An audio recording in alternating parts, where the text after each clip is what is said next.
So I think it's 9:25. So we can just start by introducing the guests, and then we start. So at 9:30. So the first presentation normally starts at 9:30. Okay. So good morning, everyone. So I'd like to welcome you to the fourth online session of Syflat monthly research seminars for this year, 2023 to 2024. So on behalf of the Syflat president and board members, and also on behalf of the president or head of the laboratory on approaches to discourse, I would like to welcome our guest speakers, and we've got here Dr. Ali Dabbagh, who is already or has already been connected, and so I'd like to thank him, and also Professor Bonta from Romania. I would like to thank them for having accepted to give presentations in this seminar. Actually, and I hope that their presentations will be a good contribution to us, to the research, to the researchers, and to the research, and also to the actually. So what they are going to talk about is going to be kind of a discovery of other actually. Approaches to the study of language, and also to the study of language learning and teaching. So I think, and I hope, so their presentations will be of interest to most of our researchers. And I also would like to thank the Syflat head, Professor Aqil Baklouti, for being actually open to suggestions, because we have suggested inviting foreign scholars, and she was very open to that, and I'd like to thank her for that. I would like also to thank the members of the board members of Syflat for their let's say devotion, and for their hard work, for the preparation of the poster, and all actually participating in all the meetings for preparing this seminar. I would like also to thank all the members of the Syflat who are present today online, and also Iranian students, Ali's students, I think, who are actually now attending this seminar. Okay, so welcome all. And so let's start with the first presentation, which is going to be delivered by Dr. Ali Dabbagh. This presentation is entitled Cultural Linguistics, Past, Present, and Future. Dr. Ali Dabbagh is actually as an assistant professor of applied linguistics at Combat Gavos.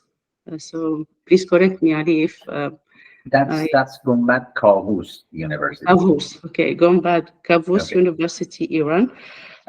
In his research, he's interested in language and culture, so this is cultural linguistics, and he has published a lot of articles in national and international academic journals, including International Journal of Applied Linguistics, the Language Learning Journal, Australian Journal of Linguistics, Pragmatics and Society, the Journal of Asia TEFL, TESOL EJ, and International Journal of Language Studies. So his recent chapter on cultural linguistics will appear in the Handbook of Cultural Linguistics. So Dr. Dabbagh, the floor is yours.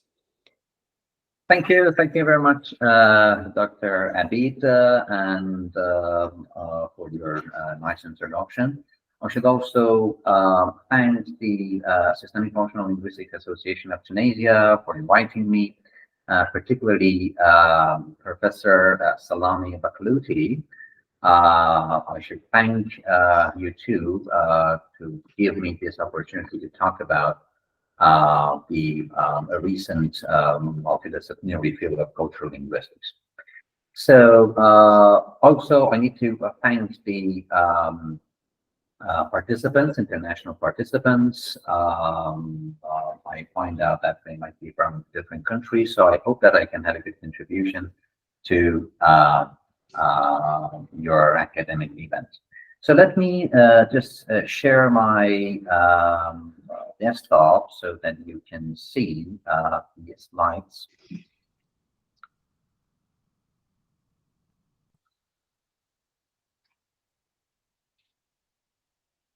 Okay. Can you see it right now? Yes? Yes. Okay, thank you. So, as you can see, what I'm going to talk about today in the coming 40 or 45 minutes is about cultural linguistics, past, present, and future. So I need to mention that this presentation is mainly based on my future chapter in my forthcoming monograph, which is going to be published by Springer, hopefully within the next 3 years. So what I'm going to talk about today is, I can say, the synopsis of that chapter. So as you can see here, today I'm going to move you from a journey from past to present and also for future possibilities. So I'm going to first talk about what culture is and how are we going to define culture within the multidisciplinary field of cultural linguistics, at least how I view culture. Then I'm going to talk about the language-culture nexus ideas and models. And, well, we have different models of language and culture or relationship. Then I'm going to talk about their shortcomings and how cultural linguistics is going to feel their shortcomings.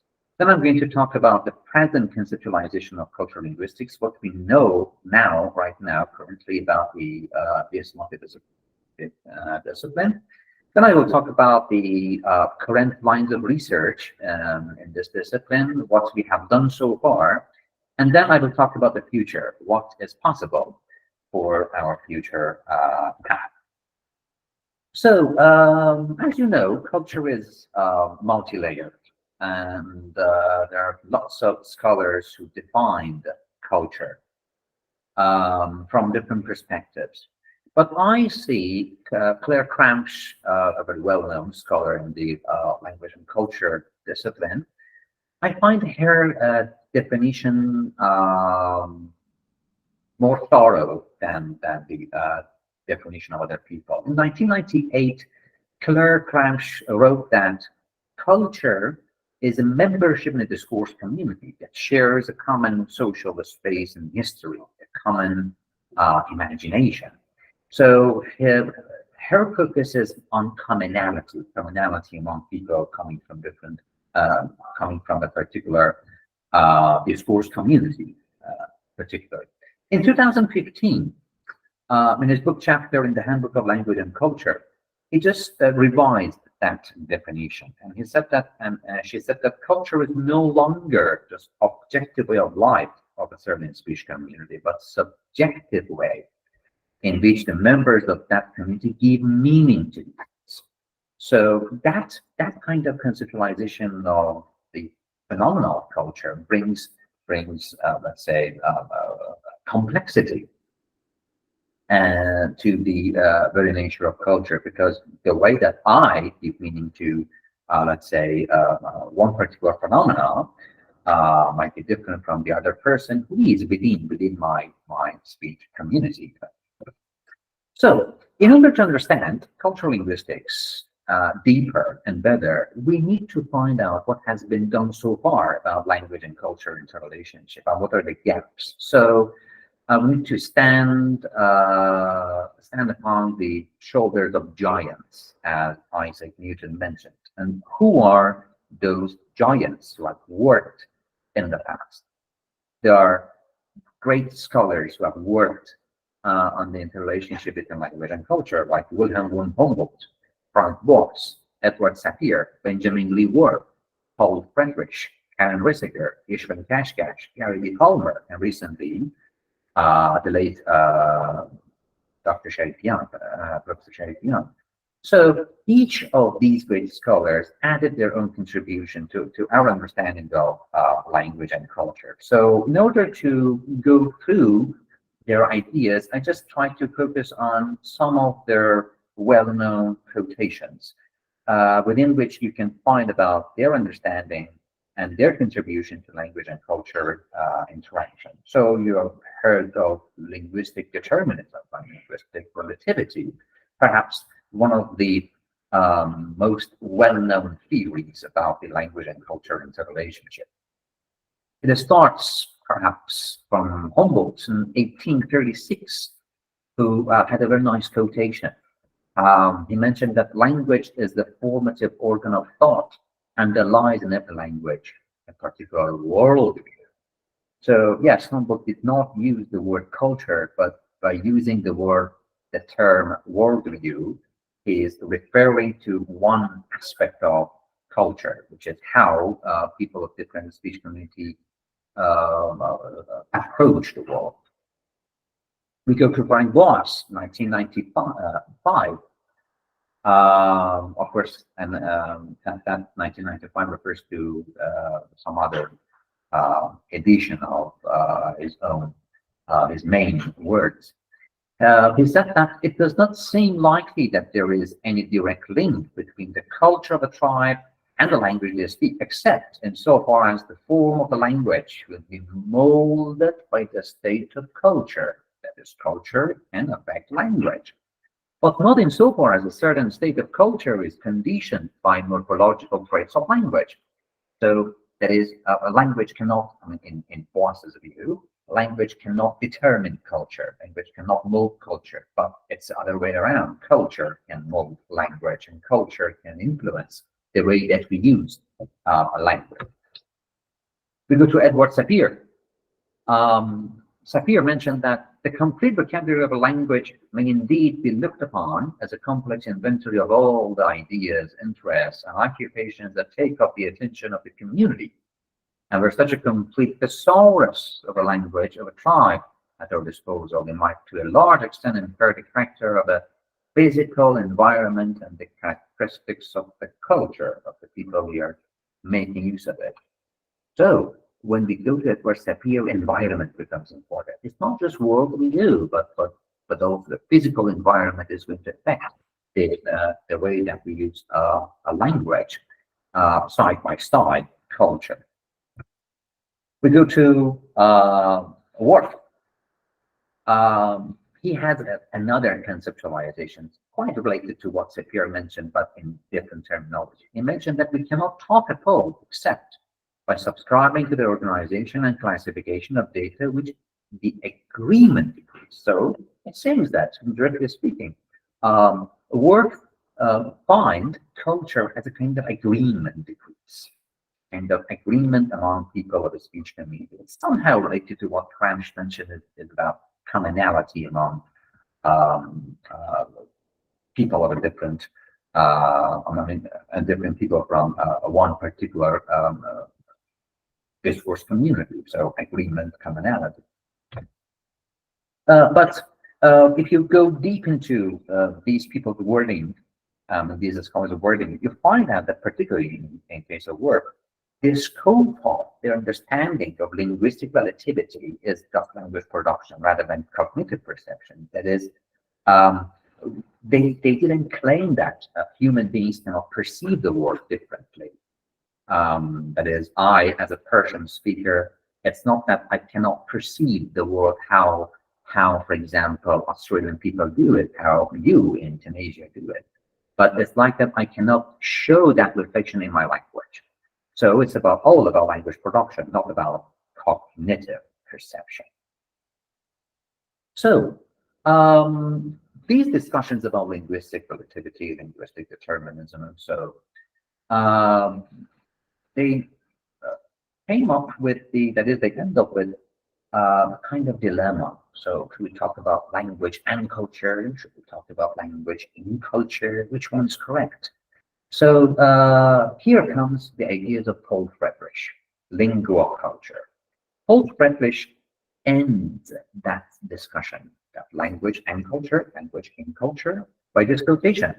He said that in 1989, that linguoculture is a domain of experience that fuses, intermingles, mixes the vocabulary many aspects of grammar and the verbal aspects of culture. So by mentioning verbal aspects of culture, he means that we have other aspects of culture. But what we are going to talk about, the interaction between language and culture, is verbal aspects of culture, perhaps not other aspects of culture.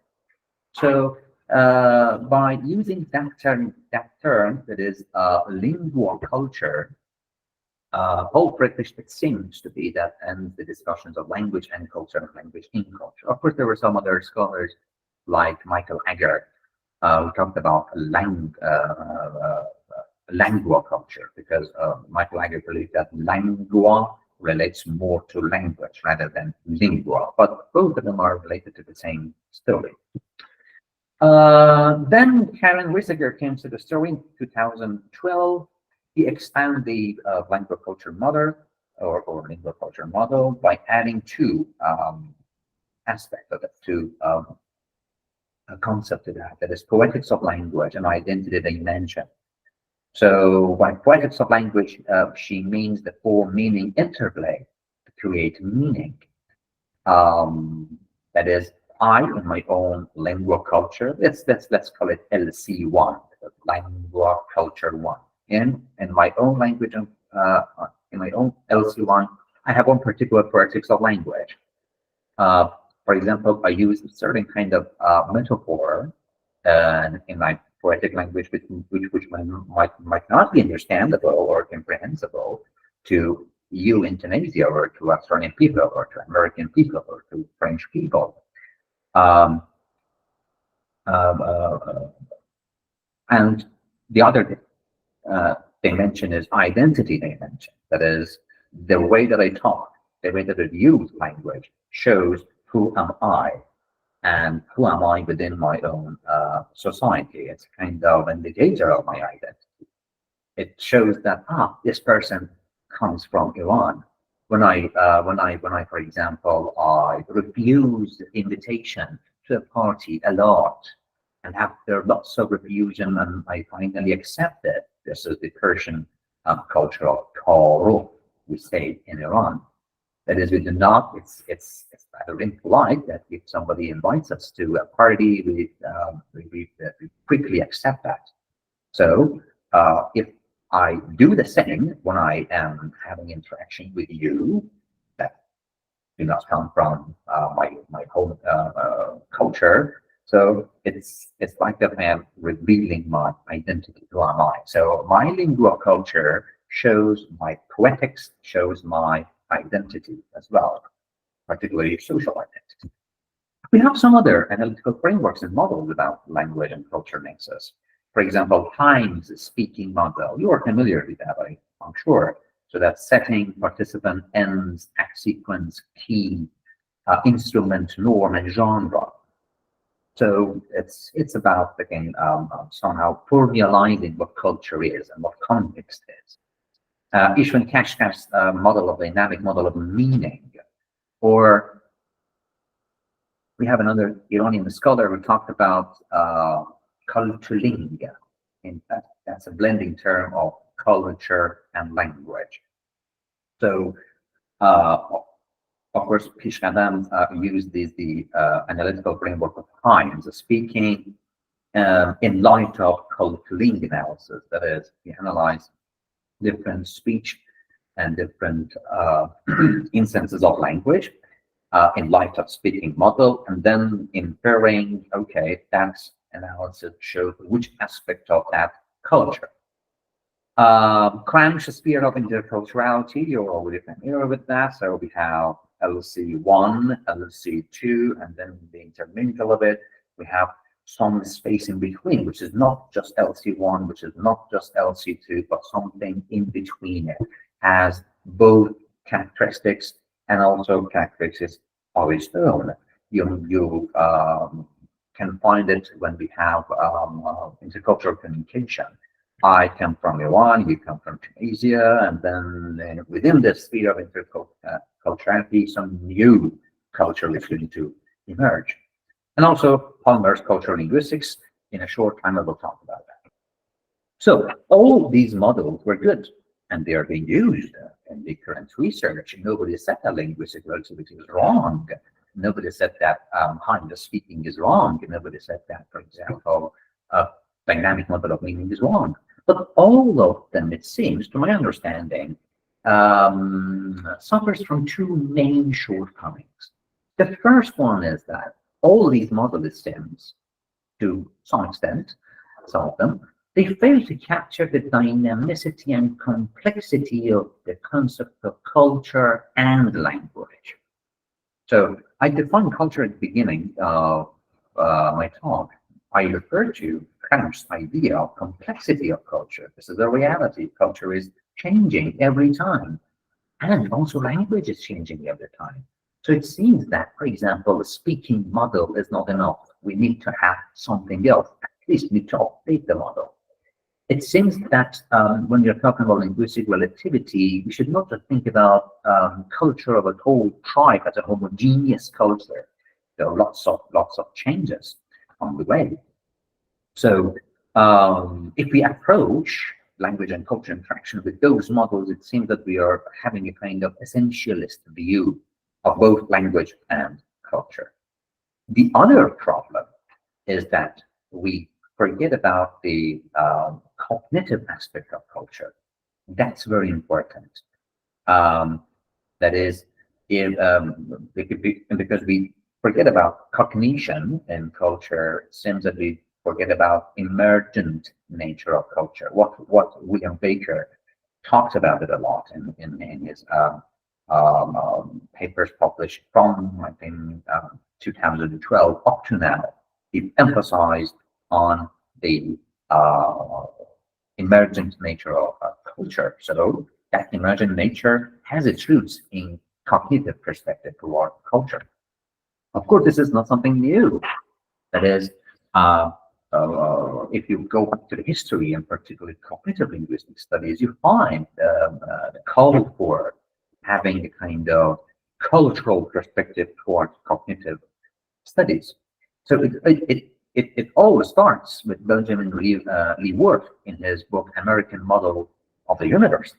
In that book, he observed that the people coming from the Hopi language, that they do not draw upon the notions of the space and time as, for example, conceptualized in the English language.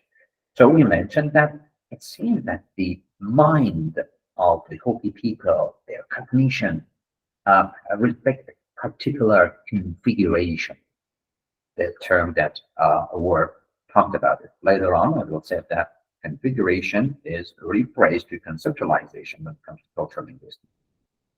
So we have this on the one hand, and on the other hand, we have similar issues raised by cognitive linguists. That is, they asserted that in our cognitive linguistic studies, we need to deal with culture. Culture should be considered as a central factor. However, we see that when you go through the different papers of cognitive linguistics, mostly, not all of them, mostly you find that they forget about that cultural aspect. Rarely, that is better to say, cultural aspects have been the focus on cognitive linguistic studies. This is why that we have Croft's call for that. Croft in 2009 mentioned that we need to go outside the head, the individual head, and incorporate a socio-interactional perspective on the nature of language. That's good. Cognitive linguistics study is good and contributes a lot to our understanding of language use, but we should not limit it to individual minds. We have to go beyond that and have a kind of cultural perspective. So, on the one hand, we have, if you remember in the previous slide, Benjamin Lee Worth and language reflect particular configuration. On the other hand, we have the call for cultural understanding in, let's say, cognitive linguistics. So there comes the ideas of Gary B. Palmer. Palmer put these two ideas together, it seems. However, he should be thankful to Ronald Lancaster, who first used the term cultural linguistics in his well-cited quotation in 1994. He mentioned that the advent of cognitive linguistics can be heralded as a return to cultural linguistics. So it seems that Lightyear believes that when we are thinking about cognitive linguistics, we should not forget about cultural aspect. He continues that cognitive linguistic theories recognize cultural knowledge as the foundation not just of lexicon, but central factor of grammar as well. So it's not just that this language, say, one concept using that word, the other language, say, the other concept with that word, but it is reflected in grammar as well. So Palmer find this idea a nice one. Of course, he was a linguist, he was an anthropologist, so his background helped him a lot. He proposed the idea that culture shapes the conceptual level of language, and that language is the play of verbal symbols that are based in imagery. So the language that we use, it's like a kind of a play with the symbols. What kind of symbols? Verbal symbol, linguistic symbol, and all those symbols that we put one word after the other with that grammar, with that strategy of this word, with that pragmatic feature, they all reflect in kind of imagery. And that imagery, according to Palmer, is culturally constructed. So it seems that Palmer refers to culture, that the way that we talk reflects our culture, reflects the way that we imagine the world, but not just I as an individual person, not just cognitively speaking, but socio-cognitively speaking, that is, socio-interactionally speaking. It's a kind of culture, it's a kind of, let's say, image that we all accept. That is, it is in my cognition, in your cognition, in the other person's cognition, and that person's cognition as well. So Palmer, in order to theorize his ideas, he focused on three main traditions. He believed in what Boas mentioned about the interrelationship between language and culture. You remember that in my previous slides, I talked about that Boas said that culture can influence language, but not vice versa. So, no matter how you speak, culture is there. So culture influences language, but not language influences culture. Ethnosemantics, that is the difference of lexicon and semantic features in different cultures, and ethnography of the speech. So he mixed them together and add the element of cognitive linguistics and make Palmer's cultural linguistics. Of course, you can see in the headline that we have from cultural linguistics to cultural linguistics. The first one is Palmer's ideas, small c is small l. The second one, which I'm going to talk about in a while, Father Charitian's idea, capital C and capital L. But let's go to the present. This much was about the past.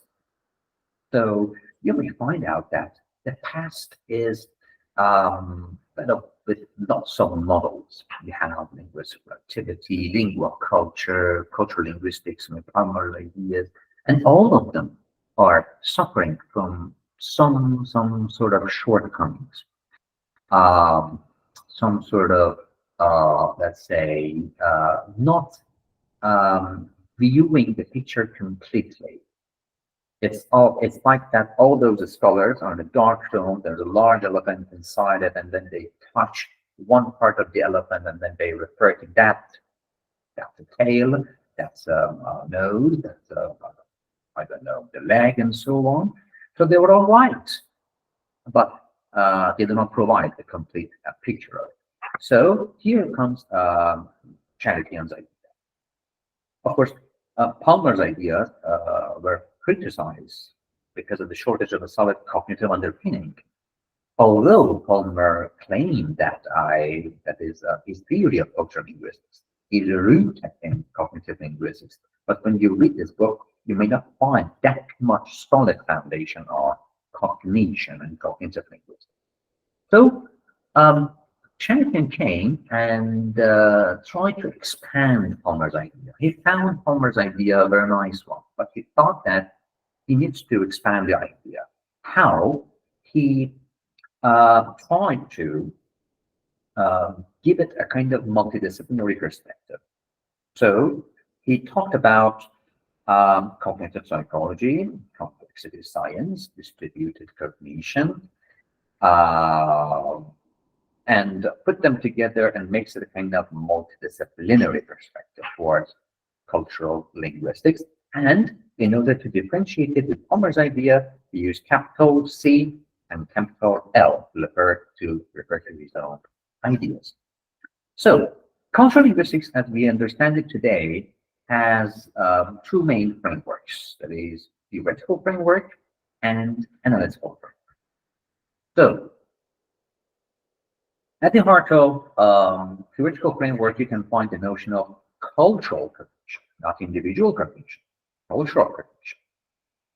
That is the condition that the cognition that almost to some extent members of the particular speech community believe in that, and they see it as their own culture. So that cultural cognition is located in inactive cognition. That is, cultural cognition happens as a result of interaction of different members of the speech community among each other. And when they are interacting with each other, they are going to help a particular cognition to emerge in their culture. When I say that, for example, in Iran, people should not accept any kind of invitation out of politeness suddenly. So this is a kind of emerging cognition as a result of interaction. Nobody taught me that as an Iranian person, but when I interact with other people in the society, I found it. I learned it from having interaction with other people that I should not accept an invitation very quickly. Of course, in Iran, not in other contexts. So the other part of theoretical framework of cultural linguistics is distributed cognition. That is, that cultural cognition that we are talking about is not homogeneously distributed among members of the speech community, but heterogeneously distributed among members of the speech community. I may believe in that one particular cultural cognition, but other people, even at my age, or maybe other generations within my discourse community, they might not believe in that. For example, I may believe that, okay, if my, for example, cousin invites me for dinner, I should not accept it very quickly. I have to refuse it at least 2 times and then I accept it. But maybe my own brother does not believe in that. So it means that that cultural cognition of accepting or refusing invitation is not homogeneously distributed for all people. It's heterogeneously distributed. You can see it in this diagram.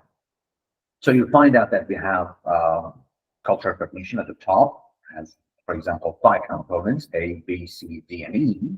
And then at the bottom, you can find how these elements of that cultural cognition is distributed among members of the speech community. So you have the first member on the left has only A and B. The second member does not have A, does not have B, but has C, D, E. The previous member does not have C, D. Those from 50 heterogeneously distributed. And then you find that these people are in interaction with each other. It shows that the very first person that I talked about, I mean, the person at the left, might not be limited to A and B only. Through interaction, you might learn something about C, you might learn something about B, you might learn something about E. At least you can become aware of their existence, maybe not act as a actual. So, in my previous slides, when I mentioned about the shortcomings of the previous model, one shortcoming was that the notions of language and culture were not viewed as complex systems. But Champion adds that complexity perspective to it. He found that complex adaptive system theory is very, it's very appropriate model to describe language and cultural interaction. For example, CAS, or Complex Adaptive System, they are emergent systems. And I just talked about it, that cultural cognition is emergent. It emerges out of interaction among people. The next feature of CAS is that the whole does not equal the sum of its parts. That is, individuals have varied understanding and representation of a particular cultural element, which is not dependent thoroughly on a centralized mechanism of control. So, one particular cultural cognition might not be practiced in that context, might be practiced in the other context. So, for example, you cannot say that Iranian people always refuse invitation. They may refuse it in context A, but not refuse it in context B. Okay. For example, just when Nadia invited me for this presentation, I directly accepted. Although I'm an Iranian person, but if one of my Iranian colleagues may do it, maybe I just mentioned, oh, God, come on, I'm not going to bother. I have nothing to contribute to your seminar. And also I practice another cultural cognition, which is the self-lowering, otherwising. So the whole does not equal the sum of its parts. That is, I may act in one context according to one cultural schema, cultural cognition, but not in other contexts. CAS are nested. That is, members of a cultural group are complex systems in their own right and have their own unique history of interaction that constantly act and construct and reconstruct the system. So that each individual member of a speech community has his or her own background, his or her own complexity, and that complexity is going to affect the way that they use language. Well, language itself is complex adaptive system. I'm not going to go into that because of the shortage of time, but if you are interested, you should know that language is also kind of complex adaptive system, systems within systems. So this is my understanding of what we call today as cultural linguistics. So you can find, we have Wildsian linguistics, ethnosemantics, ethnography of the speaking. They feed cognitive linguistics and make Palmer's cultural linguistics. Up to this part, we have Palmer's idea. He said it before. But Sharifian adds distributed cognition, complex adaptive system, and also Palmer's ideas, and make a new perspective to cultural linguistics. So we can say that pioneer of cultural linguistics first is Lancaster, and then Palmer, and then Sharifian just contributed and expanded, better to say, expanded the notion and make it more reasonable. That is, make it more akin to, let's say, our current understanding of language and culture and society. And then at the bottom, you can find the analytical framework of cultural linguistics. He says that we have cultural conceptualization, that you can see. We have circle within circle, we have cultural cognition, I talked about it.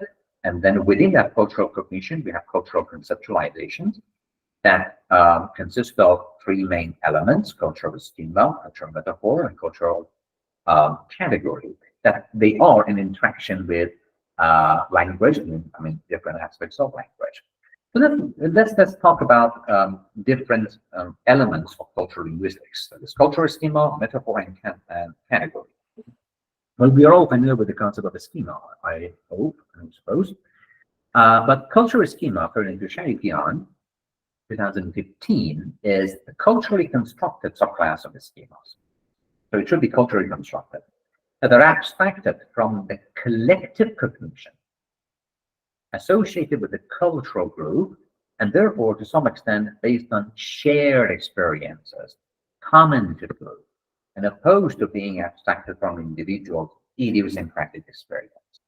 So I just talked about all those key terms: collective cognition, shared experience, and idiosyncratic experience. So here we have, as an example, the cultural schema of Toro that we have in Iran. You know, Iranian people, when they see a door and then they want to get through the door, they say, after you. No, after you. No, please, it's impossible. You should go first. So you see, and that doing off is happening even some for 2 minutes. And then one person said, okay, I do apologize that I go through the door first. So this is the kind of cultural schema. People of other cultures might or might not have this skill. Cultural category are the second element within cultural conceptualizations. There are some culturally constructed conceptual categories. You know, human beings categorize the environment, the phenomena, the concepts. And in each culture, we have different categorization, different systems of categorization, which are culturally reflected. For example, again, in Iran, for the wedding ceremony, we have different types of events, different categories. We have engagement ceremony, what you can see on the picture on the right, which just we call it in Persian, of the Quran. But after that, we have series of ceremonies. We have, for example, the ceremony that you can see on the left, which is henna bandan. That is, they have the henna powder. That's that's an herb. They make it. They mix it with water. They make a clay out of it, the green color, and then they put it on the palm of the bride and groom. And for that simple action, they have a ceremony, they have and give and take of presents and so on, which might not happen in other culture, particularly in Western culture. So this is the kind of particular category which is culturally constructed. Cultural metaphors is another one. So we know that metaphor are cross-domain understanding of concept. We understand one concept in terms of another concept, from one domain to another domain. And if this metaphorization is culturally again constructed, grounded in culture, it would become cultural metaphor. For example, in English, we have this proverb, time is a great healer. So we have the cultural metaphor of time as a medicine, so healer. But my study shows that, for example, in Iran, in Persian proverb, we have, if I want to translate it, we can say that time is a teacher. So we have time as a teacher, cultural metaphor in Iran, in Persian language. But in English language, we have time is a great healer, and then we have time as a medicine. So the metaphors are culturally different. We have another example, again, from my language, from Persian language. We say, "Kam tu dilam kalambar shode." So it's like that sadness is piled up in my mind. So we see heart as a seat of emotion.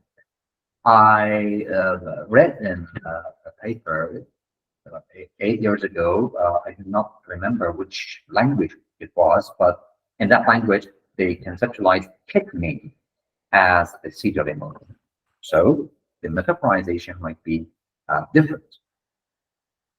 Okay, so this is how we conceptualize, or I see the analytical framework of cultural conceptualization. Again, you see that we have cultural cognition, then we have cultural conceptualization within it, then we have language.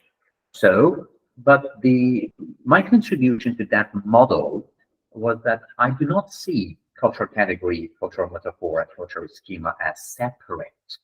I find them as in a kind of circular relationship, which means in order to find about the cultural metaphor, you need to know about the cultural schema.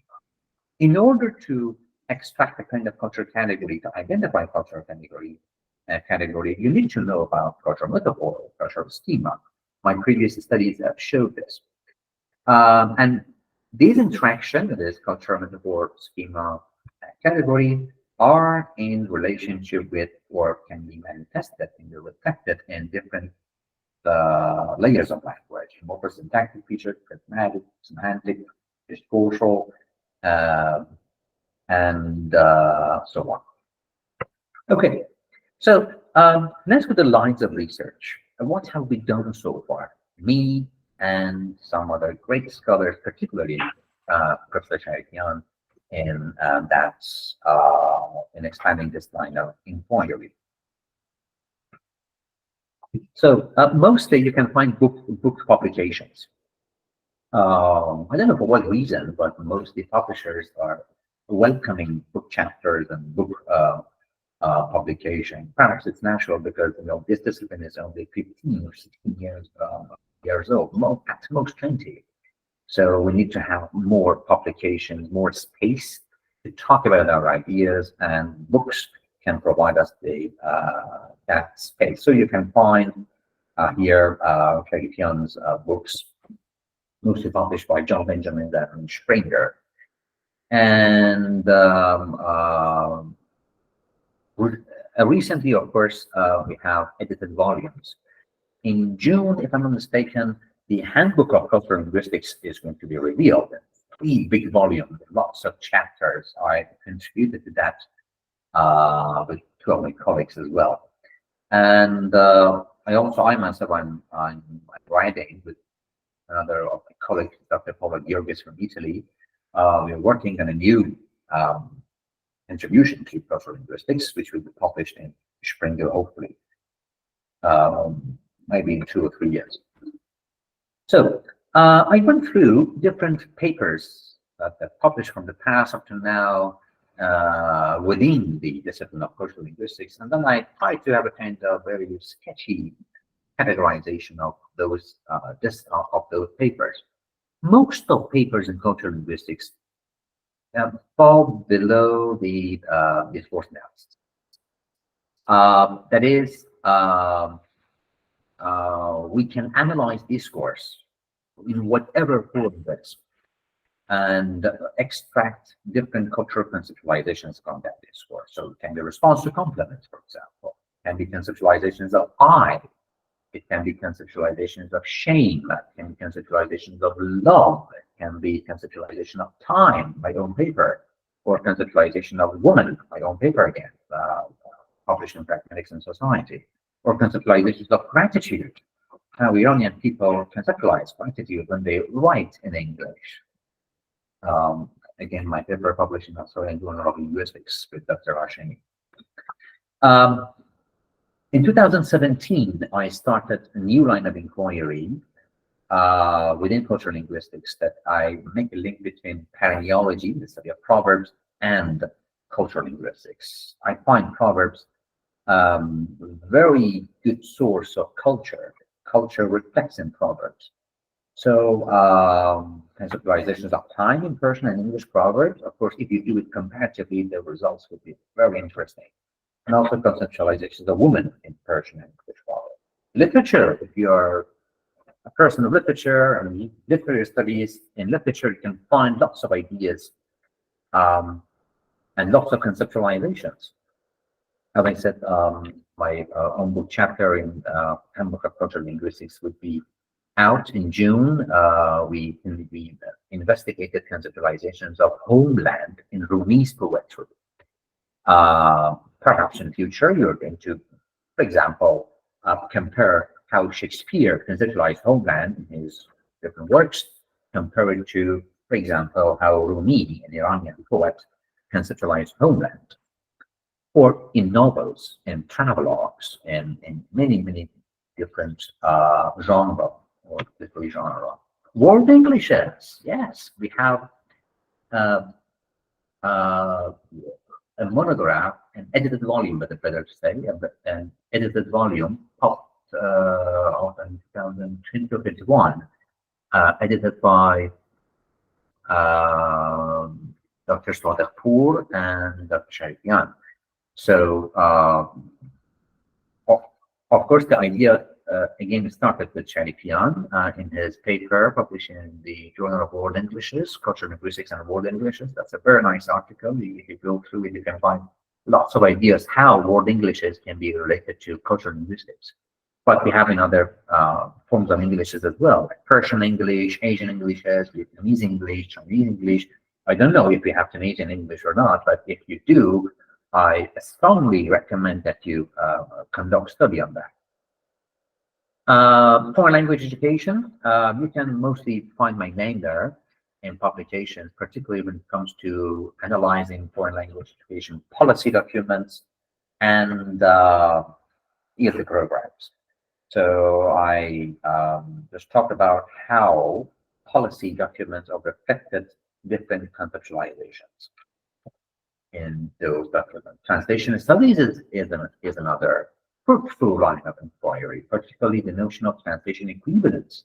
You know that sometimes when you are going to translate a text, you can find, for example, a cultural schema, for example, a cultural metaphor hidden in that text in the source language that you do not have the equivalent in the target language. So how can you find the equivalence for it? That's a very common issue and a nice issue that cultural linguistics has its answers to that. And also language assessments. I published a paper on language assessment and cultural linguistics in 2021. I focused on this, on teachers' scoring criteria, how they view L1 pragmatic cultural schema. Do they accept it in linguistics in students' linguistic performance or not? And if yes, why? If no, why? So up to now, this was what we have done so far. But of course, we need to look at the future, how we are going to expand cultural linguistics. So the very first thing that seems to be missing up to now is the critical perspective towards cultural conceptualization, towards cultural linguistics. That is, okay, up to now, we investigated how, for example, Iranian people conceptualize time, how Iranian people conceptualize women, how, for example, you name it, for example, Canadian people conceptualize different concepts. So we just focus on identifying different conceptualizations from different discourses. But we forget about asking this question: why that conceptualization? How that conceptualization happened? So we need to have a kind of critical perspective. This is kind of huge discussion that me and Dr. Yergis are going to do in the monograph that we're writing. Also, who said that cultural conceptualizations are just limited to cultural schema, metaphor, and category? We can have other elements. In my personal communication with Prof. when he was alive, he himself told me that I do not claim that the analytical framework of cultural linguistics should be limited to cultural schema, metaphor, and category. It's open to other concepts and terms. For example, two Iranian scholars again, Keshavarz and Noshadi, they just released a book published by Cambridge Scholars. In that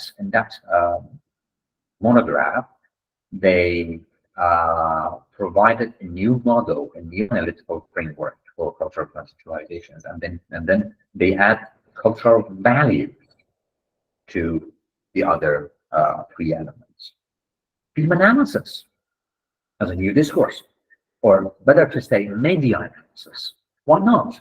Why just thinking about oral communication?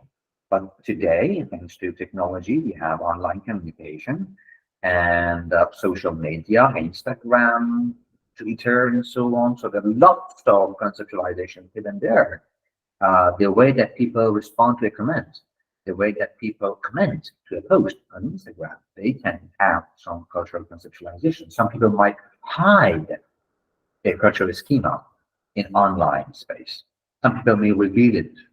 And then if you mix it with criticality, you can find lots of good ideas. And also films. Films are going to reveal good conceptualizations of particular people. Of course, we need to step outside the Hollywood movies, which are mostly talking about universal issues, but local movies of your own country can have lots of good conceptualization. Hopefully, in the coming year, two of my papers are going to publish about film analysis and cultural linguistics. And also, we need to think about new research methods. Of course, one line of criticism to all publication of cultural linguistics, particularly the earliest one, is that they lack the methodological rigor. So we need to fill this gap. We need to be very careful about data collection. We need to be very careful about data analysis, and also try to use new qualitative, mostly approaches, like, for example, big-net questions, like, for example, arts-based research, and if possible, mixed method research. So we need to put variety in our research methodology, and of course, in a rigorous way, in order to find and reach new data, new conceptualizations. Okay, so I think that's all I have to say. I hope that I observe the time limit. You can find my email here, my two emails, both personal and academic. So I welcome making connection with scholars from international context, so that we can share our ideas. Okay, I think I need to stop sharing that, and I am at your service if there is any questions. Okay, thank you very much, Dr. Dabbagh, for your very, very interesting presentation on My cultural pleasure. linguistics. So unfortunately, we've got only 10 minutes for, let's say, discussion, and we're having Okay. time for having some questions. So for the audience, so if you like to ask some questions, so you can either raise a hand. Okay, Professor Bakhlouti, yes. Thank you. Okay. Thank you, Dr. Abid. I mean, thank you very much indeed, Dr. Dabbagh, for this My interesting, pleasure. insightful talk. Thank you for accepting Nadia's invitation. That was really a nice opportunity to listen to your interesting That's my theoretical honor. on cultural linguistics. That was really very interesting, giving all this theoretical background, especially the history, because if you do not understand the history, you cannot appreciate the present. So we can see the background of cultural linguistics. And thank you also for giving all these ideas to our researchers at the laboratory about the different applications of cultural linguistics in different fields they may investigate. You can see here in our participants today, there are some doctoral students looking for research topics. So thank you for giving food for thought and for opening all these directions. In fact, I just have two questions, but you don't need to answer them, just to raise some discussion. The systematic way of moving from culture to linguistics. Okay, all the theories you've been overviewing are very interesting, but has any of them offered the systematic way of investigating the input of culture or the trace of culture in language use? That's my first question. Can we think about a description, for example, of the Persian language in the light of cultural linguistics? That's one item. Now, my second question, just would you please clarify the notion or the difference between lingua and lingua culture? I was just curious if this corresponds to the system versus language use. I mean, why put, is it the same as langue and parole and then system and language use? Is it the same or is it something different? Thank you very much indeed. Again, thank you very much. Okay. Thank you. Thank you very much, Professor Salami, for your nice questions, of course. For the first question, as I talked about it in my presentation, I personally found the previous models of the interconnection between language and culture not that much amenable to analyzing different data, as you said, analyzing input. So, for example, with the linguistic relativity, so all we have is that, okay, a language is influenced by our thought or our mentality or our configuration that's worth mentioning. So, and then we stop it here.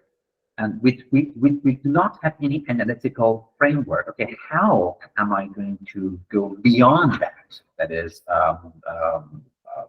what other information can I understand from that influence?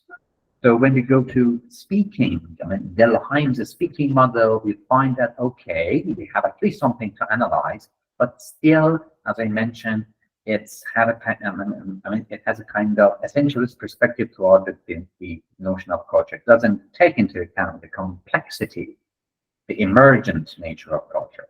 But I believe that cultural linguistics provides that analytical framework for us. That is, you have an input, you have a sample of discourse, for example, you can find this refers to, I mean, that part refers to cultural schema, that part refers to cultural metaphor, and that part refers to cultural category or cultural values. So you can at least have a kind of systematization, okay, to your analysis. I hope I could answer your first question. Yes, And the second question was about the difference between lingual culture and language culture. Conceptually, there is no difference. That is, Michael Ecker just mentioned that language culture is more similar to the notion of language. That is, it rings a bell of language. Okay, but no, it doesn't refer to langue and parole. No, both of them are referring to the concept of language. Okay, thank you very much. My pleasure. Okay, thank you. Just a question from Fatma. Yes, Fatma. Thank you, Nadia. Thank you, Dr. Dabbagh, for this nice presentation. I think Nadia is limiting me to one question, but I really think the presentation was very nice, very successful, very helpful. Thank you for this again. Well, I have a couple of questions, but I think I'm allowed to ask just one. Okay. Well, I'm just coming from a cognitive linguistic background, so your presentation was really very interesting to me. One of my questions now, do you focus solely on analyzing metaphor in your studies? I mean, or do you take into account other linguistic, patterns or whatever in the text? What do you focus on exactly when analyzing texts as part of discourse analysis and trying to link to cultural linguistics? This is one of my questions. I also wanted to know if when dealing with cultural linguistics and when studying metaphor, now we can find sometimes when, for instance, one of my students has explored, I think she's here with us, explored the expression of emotions and try to compare English versus Tunisian Arabic. And then there were similarities, but there were also differences. Now, differences can be accountable in terms of differences of culture. So linked to culture or linguistics, yes, that opens this, actually highlights this complementarity between the models, yes. But when you find similarities, I mean, when you find that British people, American people, whatsoever, Tunisian people, all of them, when expressing certain types of emotions, like mainly those that are physiological, I mean, metonomical, like redness in the face, whatsoever, for anger, which are quite universal. So do you explain those things which are similar, or do you only limit yourself to differences? So I just wanted to know about this, about your domains, really interesting. I wanted to know also if when you define culture, do we mean culture as differences between, I don't know, for instance, Tunisian versus Moroccan or whatsoever, Iranian whatsoever, or do you take into consideration, for instance, the idea that disciplines are cultures, for instance? I don't know if I study medicine, I'm going to use language in a different way from my using language if I'm from sociology whatsoever. So do you have these differences into account? Sorry, it's not just Okay. So many questions. Thank you, Fatma, if I'm not mistaken, for your interesting question. So if I remember, your first question was about metaphors, okay?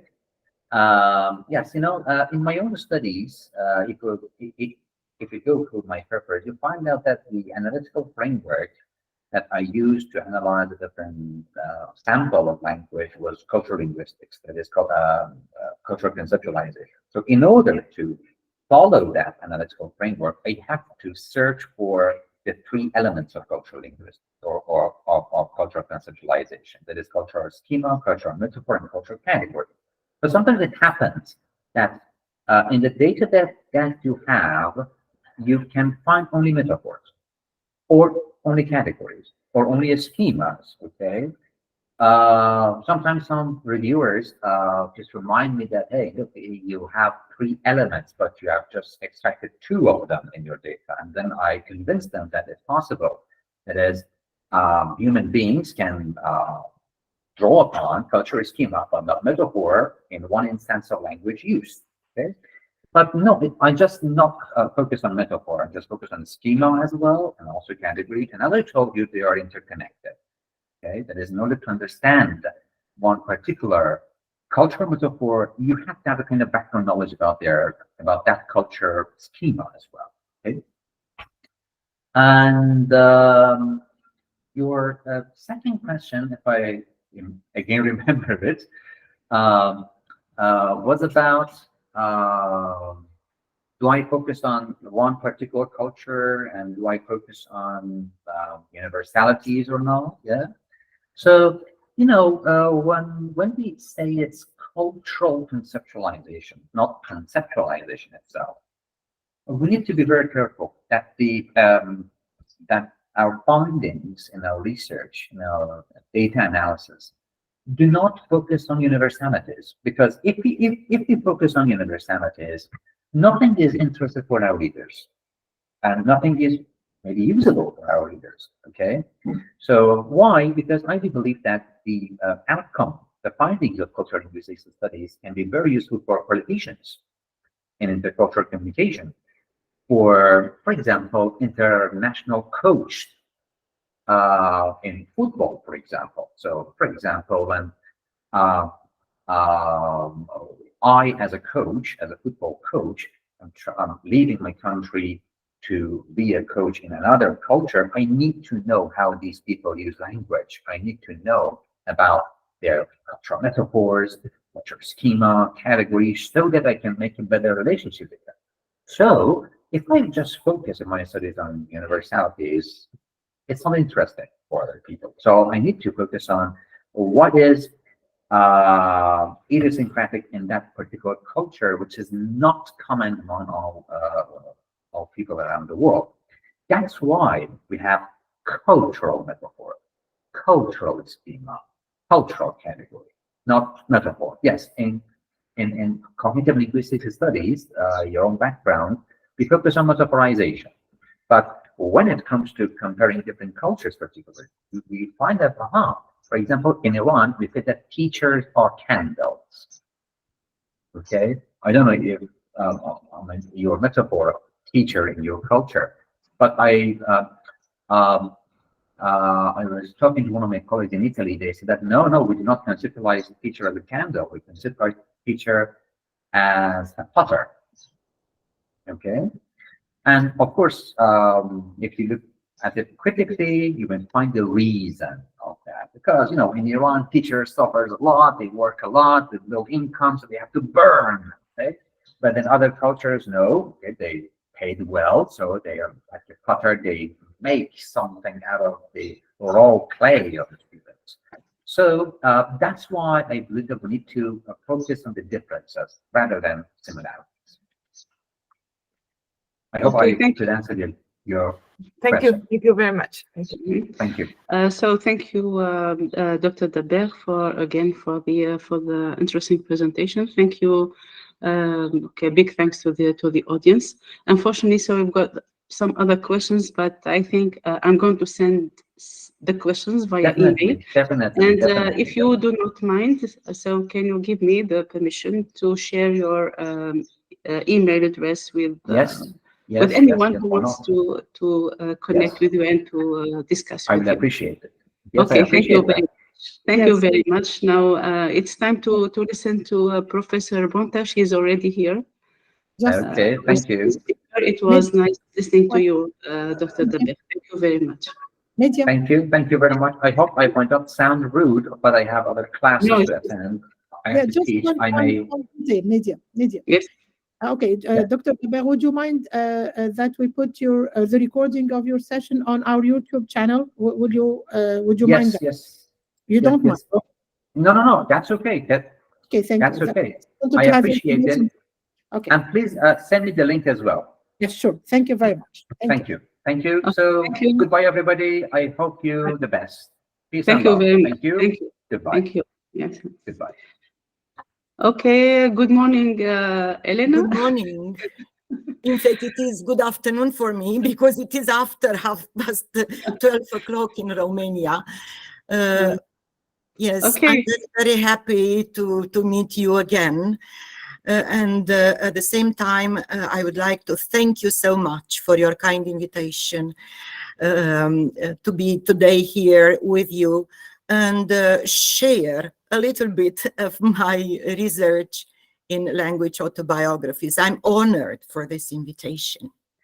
So the honor is ours. Okay, thank you, Elena, for having accepted to participate in this monthly You are seminar. welcome.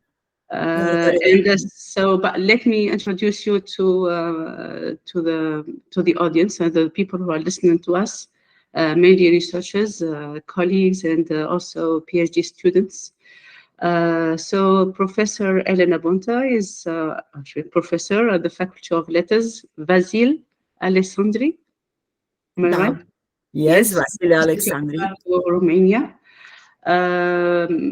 She is currently doing research on interactional pragmatics and related issues, such as contemporary English language, conversational pragmatics, interpersonal communication, verbal communication in organizations, language autobiographies, and English teaching methodology. She wrote a lot of books. Maybe I'm going to just list three of them.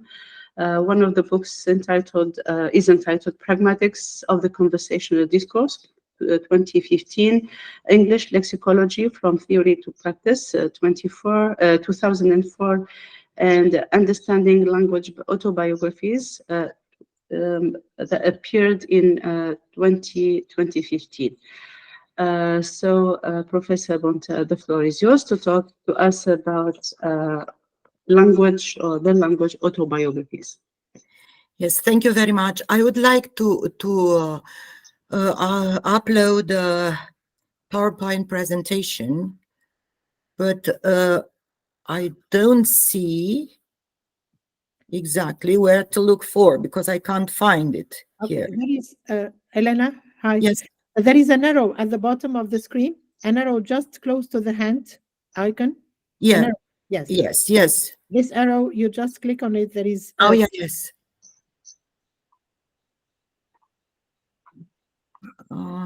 Just a minute. Take your time.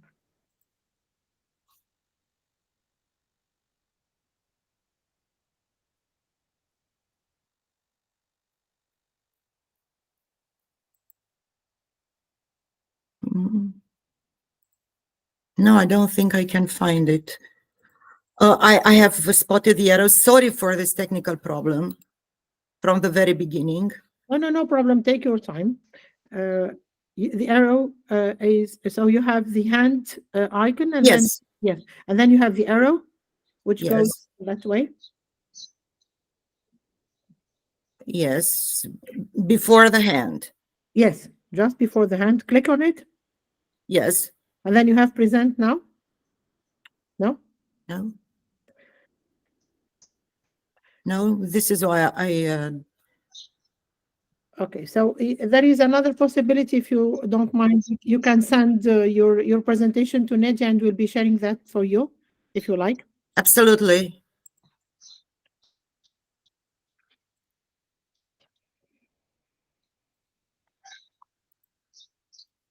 Yes, just a second. I send it. Nadia, is it okay if I send it to you? Yes, sure. On your email? Yes. Yes, thank you. Thank you so much.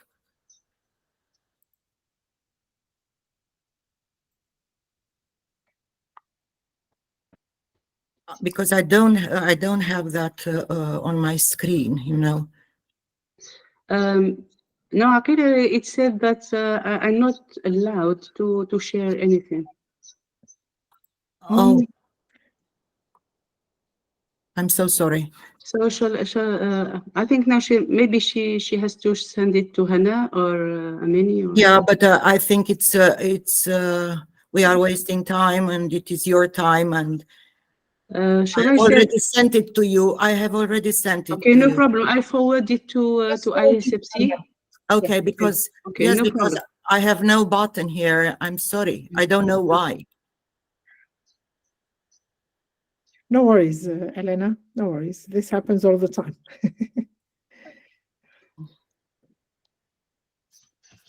Honestly, I don't like it happened to me, but this is another problem. Anyway, I can manage Okay, without. just send it to Hannah. I think Hannah or Yes.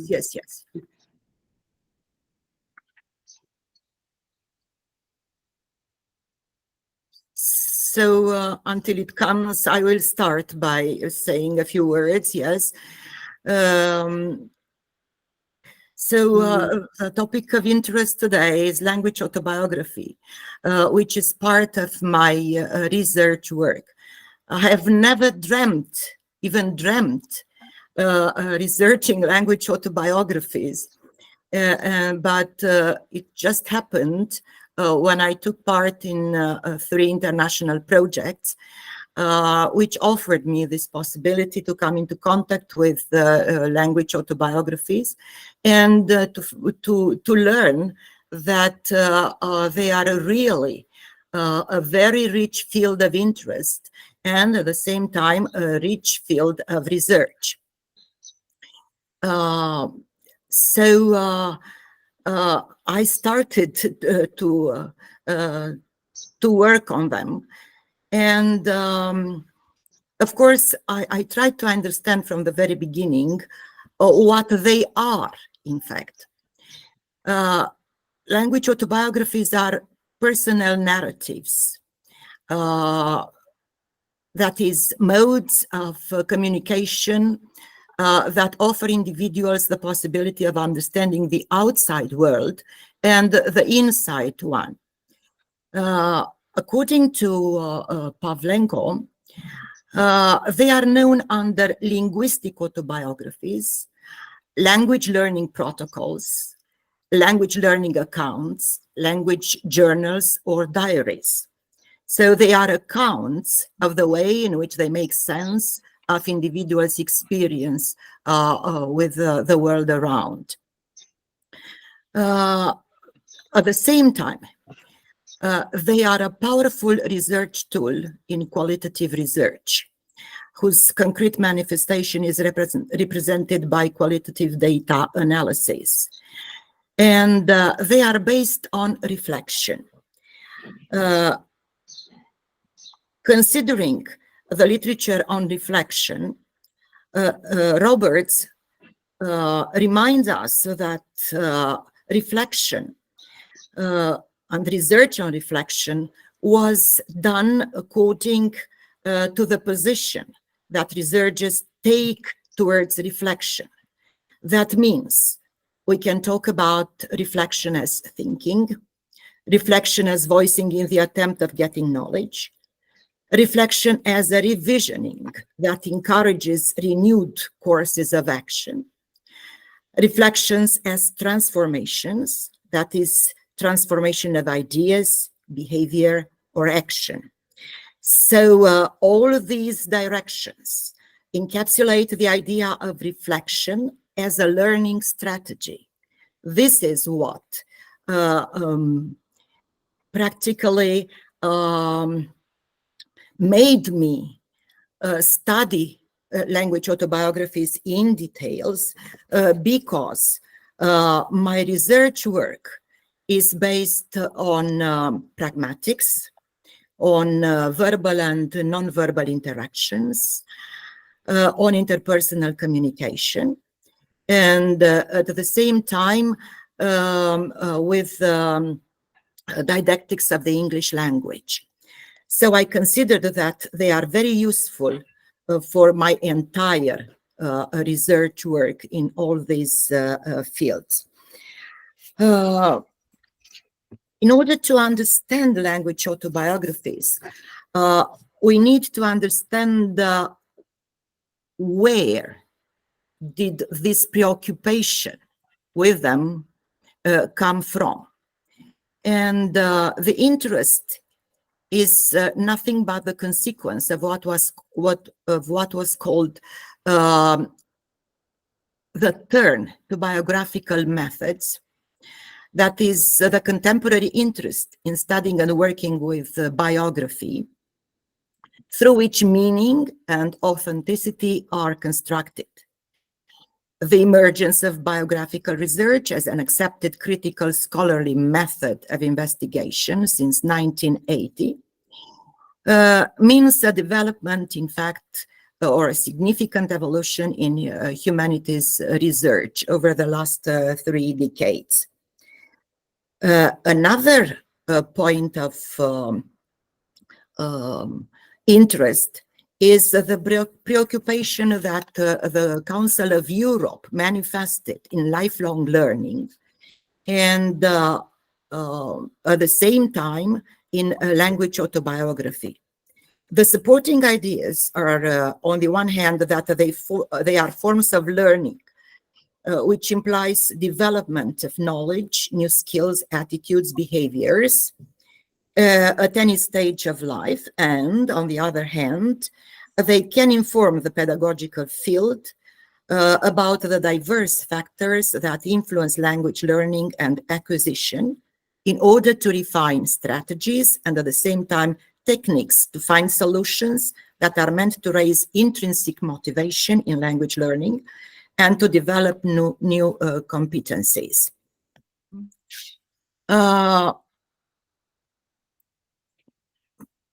So I managed to share it, Elena. So yes, but it doesn't help me too much because I can't handle it from here. This is not. So I am here at slide number 6, going on with number 7. So this is 7, yeah? Yeah, number 7. So could you tell me just move to the next slide and I move it? Okay. Here I am talking about this biographical turn and the paradigm of lifelong learning. I'll introduce to you very briefly some research in the field of autobiographic narratives, which made possible the research in the field of language autobiographies. Then I'll go on with the literature on the topic and with my personal contribution. The most well-known perspective in autobiographic narratives was that offered by Pavlenko, who identified three complementary theoretical approaches. The cognitive approach, that is considering autobiographies as meaning-making systems. Textual approaches that treat autobiographies as an interplay of a variety of voices and discourses, and discursive approaches that treat autobiographies as interaction-oriented productions. At the same time, from her research, I also took the concepts of concept of reality, which Pavlenko considered that in autobiography, we could talk about subject reality, that is the reality as such, as experienced by the authors of language autobiographies. Then life reality, in fact, how things are or were, and text reality, ways in which things or events are narrated by the author. In the field of autobiographic narratives, research brought into discussion the fact, first of all, the fact that these types of narratives are based on facts which are mixed up with feelings, attitudes, awareness, and critical thinking, that they are also ways of examination and positioning of self and ways of talking about the self. And last but not least, they are raising awareness, developing critical thinking and self-evaluation components that need to be developed in students. In other words, they become educative devices. In Romania, there is only one author preoccupied with language autobiographies, and he took two types of perspectives on them. A narrow perspective, that is the result of which is a discursive presentation of the individual's language practices, an important role being played by the narrative interviews. So my colleague was interested especially in interviews, taking interviews and getting language autobiographies accounts. And in a broad perspective, he understood language autobiography as an account in which the linguistic behavior is considered to be a part of a life story and narrative. In what concerns my personal contribution, I've already mentioned the other directions of research, and one embarked on the research on language autobiography, which was materialized in two books. One written by myself and entitled Understanding Language Autobiographies. The second one, Reflections on Language Autobiographies, for which I was a co-editor because we were 4 colleagues working for that book. We also wrote articles. So before embarking on this research, I considered it necessary for me to identify, first of all, the field of research, and then to establish the framework of research. The field of research meant for me the analysis of some theories and approaches, or first of all, identification, and then understanding some theories and approaches which might help me in the entire research, so that I analyzed, I studied the theory of accommodation, which means, yes, the adaptation between individuals as a condition of living in a linguistically different world and coping with the consequences of this accommodation. I also made research on biographical research, discourse analysis, ethnomethodology, which we know is interested in retrospective interpretation. I also found out interesting things helpful to me from the life story model, interested in the way in which individuals encode, store, and retrieve information connected to personal experience. Also, linguistic anthropology, phenomenology, which came with the idea that individuals understand the world around them through reflection upon it and upon the conditions in which they acted in different situations. I was also interested in positioning theory to find out how individuals position in communities, in new communities. Also, I was interested in studies in psycholinguistics, in social cognitive theory, social identity theory, social cultural theory, symbolic interactionism, and theories of emotions. Last but not least, theories of emotions. The second step I took was to establish the framework for the analysis of language autobiographies. I thought of three different perspectives. They seem to be different, but they are interconnected.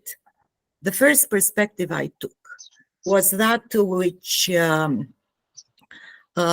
considered language autobiography as a special form of interaction, created in interaction, and at the same time becoming a tool for teaching language through interaction.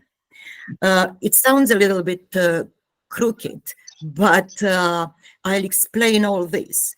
Language autobiography seemed to me a special form of interaction in its content because it introduces past and present moments of one's life, and these moments interfere with each other. At the same time, individuals interact with settings, with languages, cultural elements, and individuals belonging to other cultures. The language they use interacts with the social contexts and influences them while being influenced by social contexts. At the same time, the language individuals use interact between themselves in their language autobiographies. At the level of language learning, as a process, there exists also an interaction between contexts, the types of strategies and techniques applied, as well as between the motivational and emotional factors. I also said that language autobiography is collected in interaction. That is the interaction which exists between the author and the researcher,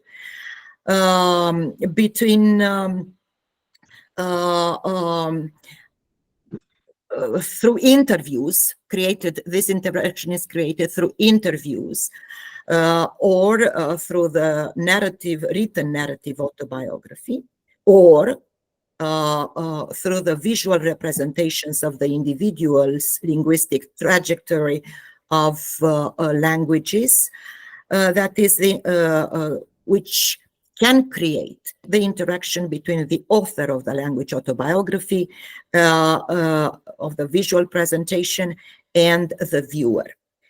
Third, language autobiography can become a tool for teaching languages through interaction. And in my book, Understanding Language Autobiographies, I offered different activities, different techniques of eliciting, first of all, language autobiographies, as well as using them in the classroom for different types of grammar problems, vocabulary problems, or even when teaching pragmatic elements. Because language autobiographies bring benefits for learners, and they also bring benefits for teachers. For learners, to raise awareness of their inner resource potential, to reflect on crucial points in language learning process, to reveal linguistic anxieties, to make them become aware of the influence of learning behavior on their success in language acquisition, to become aware of the variety of settings in which languages can be acquired or learned, and they reveal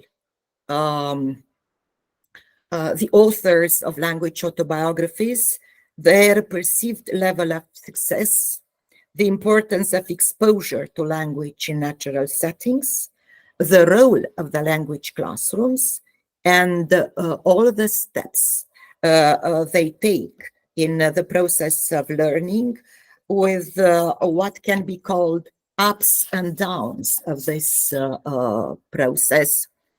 For teachers, language autobiographies are very helpful.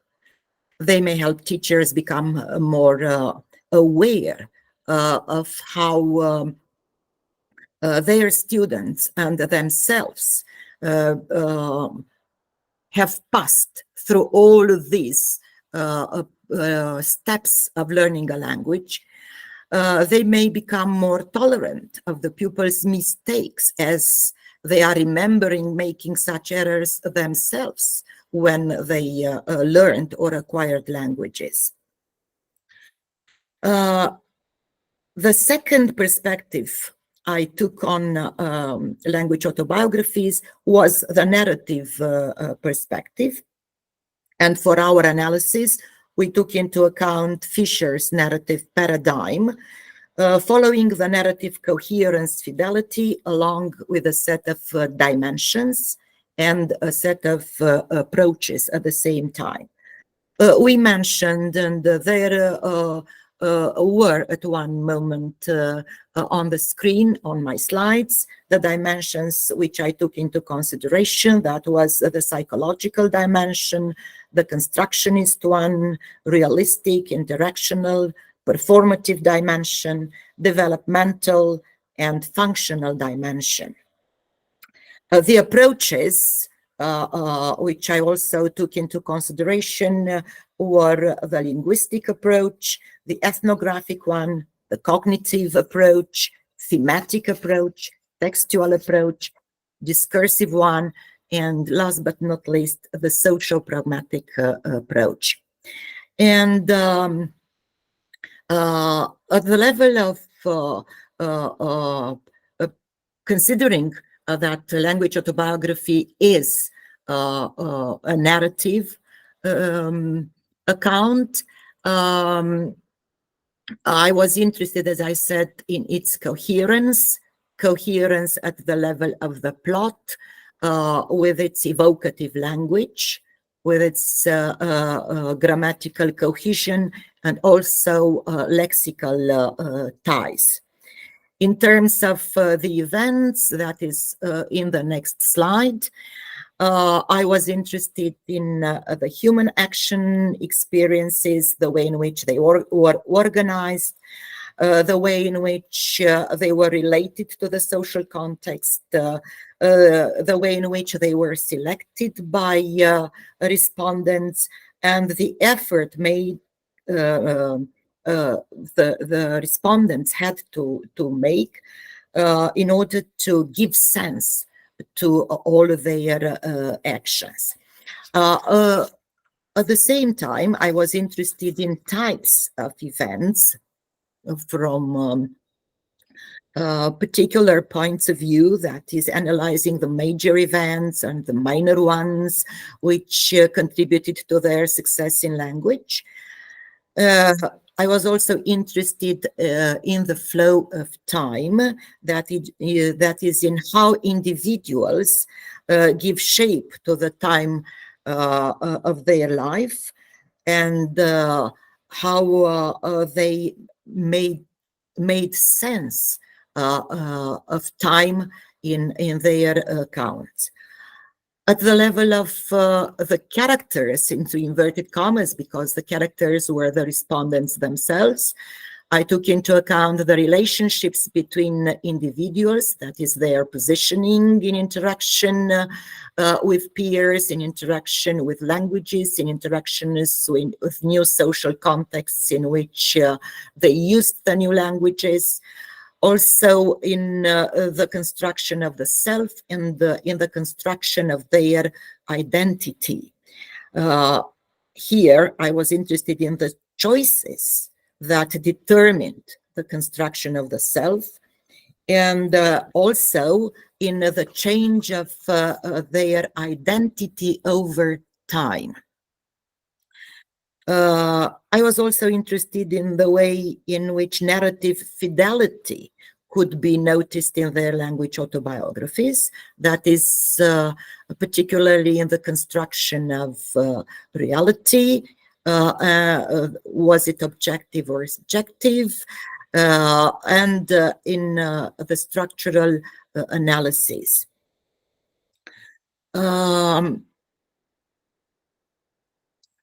The third type of approach, which I had into view, was the pragmalinguistic approach. The objective was to bring into discussion pragmalinguistic aspects of language autobiographies, with a view towards the implications that findings of the research, that is the process of language acquisition, language awareness, the development of pragmatic awareness and the pragmatic competence, were part of the language proficiency construct. The assumption I had in mind was that giving teachers of foreign languages the chance to reflect upon their linguistic trajectories from the first steps of their learning a foreign language up to their jobs as foreign language teachers means, in fact, helping them become more sensitive to the problems and the processes confronting their learners. And moreover, I considered that they would have the chance to understand their learners and the need at the same time to raise not only their language learning awareness, but also their pragmatic awareness and competence.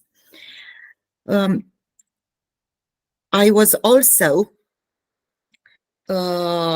interested in identifying what areas of pragmatics could teachers take into account in their language classrooms, because there was and still exists some controversy on the topic of pragmatics teaching in the language classroom. But in my opinion, and lining up some other points of view, I consider that pragmatics needs to be taught, as learners do not acquire the pragmatics of the target language on their own. And at the same time, instruction in pragmatics is needed, as learners show differences in English pragmatics, regardless of their first language background or regardless of their language proficiency. So I consider that teaching elements of pragmatics could develop their pragmatic awareness when they understand that there exists intention in the speaker's communicative act. Once they understand the elocutionary acts and their role in using language in different social contexts, once they understand the role of politeness, once they understand the cases of pragmatic failure, pragmatic routines, and at the same time, the positioning of the self in personal narratives. At the same time, I considered that they needed to know clear things about the implied meanings, existing meanings of words, of constructions, language constructions, to be noticed in contexts, and the role of context in pragmatic comprehension.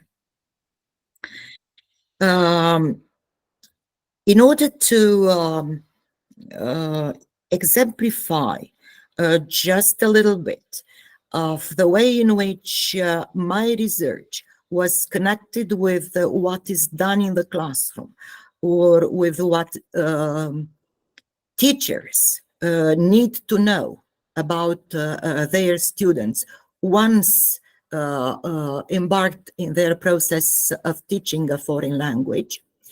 I shall introduce to you one of my research article, one article, whose basic idea is that the language autobiography is an important source of information about individuals' experience with language acquisition, displayed through thoughts, attitudes, intentions, or emotions. I was, and I still am, one of the teachers who believes in the fact that emotions, learners' emotions, play a very important role in acquiring or learning a foreign language. This is why this topic of acquisition or learning displayed through emotions was one of my main interests.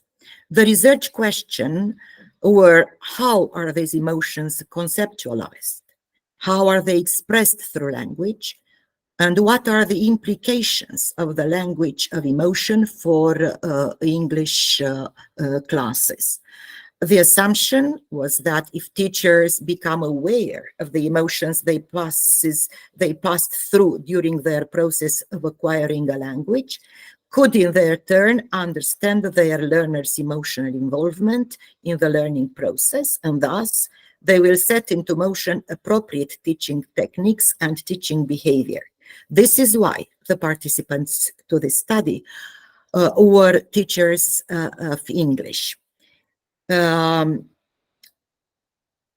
methodology of the research included a mixture of qualitative and quantitative data analysis of the language autobiographies collected from 14 teachers. And the first step we took was to identify the participants to the study, to secure the participants' verbal approval regarding their data processing. Then I analyzed the language autobiographies offered by the respondents. I extracted the passages based on the conceptualization and expression of emotions. And the second step was that of using a sample technique in order to choose just one language autobiography, which seemed to me to be the most eloquent for the analysis I had to make, because it was written by a teacher of English at the university level, and she offered the language autobiography from the first step of coming into contact with the first foreign language, and up to the moment in which she took the decision to become a language teacher, and how, in fact, she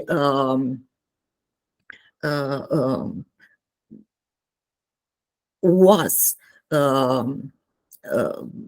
then selected to become a language teacher at universities, at our university. Out of the 257 instances of emotions that I identified,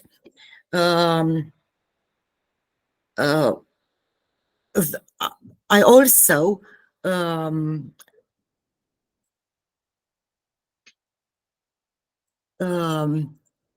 divided them or analyzed them as epistemic emotions, achievement emotions, social emotions, and language emotions. In the category of epistemic emotions, I mean, those triggered by cognitive processes, I identified emotions with activating effects represented by delight, surprise, curiosity, for which the most important factors were opportunity for practice, teaching techniques, and elements directly linked to the external factors influencing the respondents' learning the language, as compared to internal factors, that is own progress in language. The most demotivating emotions were those were frustrations, discouragement, boredom, which were connected especially with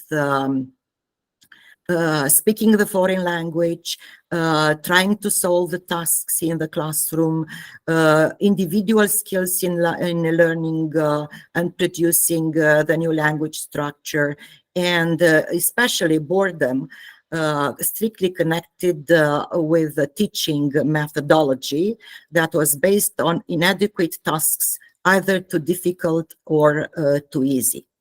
Among the achievement emotions, those with activating effects were those connected with enthusiasm, joy, and pride.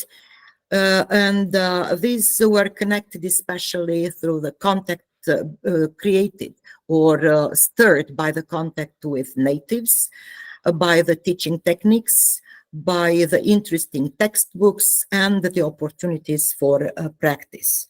The demotivating ones were connected with anxiety, brought by self-confidence in the language or lack of ability, and at the same time by the poor self-esteem image. Among the social emotions, those with activating effect were love and admiration for teachers and for peers in the classrooms. And quite interesting here, envy, which generally seems to be demotivating, was found as, in fact, stirring the intrinsic motivation of the respondent. Among the language emotions, those connected with the language itself, I identified delight, enjoyment, as brought by the way in which success or progress in pronunciation or grammar were noticed, while the demotivating effects were connected especially with the dislike of one particular language. In the linguistic autobiography, emotion was rendered as a hidden enemy. For example, I spent a week in England where I had the chance to speak English all the time. I forgot about my shyness. Emotion was also understood as an illness. When she says, for example, I felt I was choking with fear. Any moment I had to utter something in the new language. Emotion understood as a defeated opponent in a struggle. For example, at that moment, I felt no more fear. It was as if I was walking out of a deep forest and I could see the light at the moment when progress was noticed. Emotion as a starting point, rendered as joy no, sorry, every new sentence that I uttered, every new question that I asked were small victories for me. I started to feel proud of myself, or joy accompanied me all the way on this journey. And as far as the linguistic expressions of emotions were concerned, I noticed and exemplified by verbs of feelings or emotion, as such love, like, admire, or hate, verbs of being and state, as be or feel. I felt the difficulties of learning. I was disappointed with my grades, for example. Verbs with prepositions such as to worry about, to refuse to.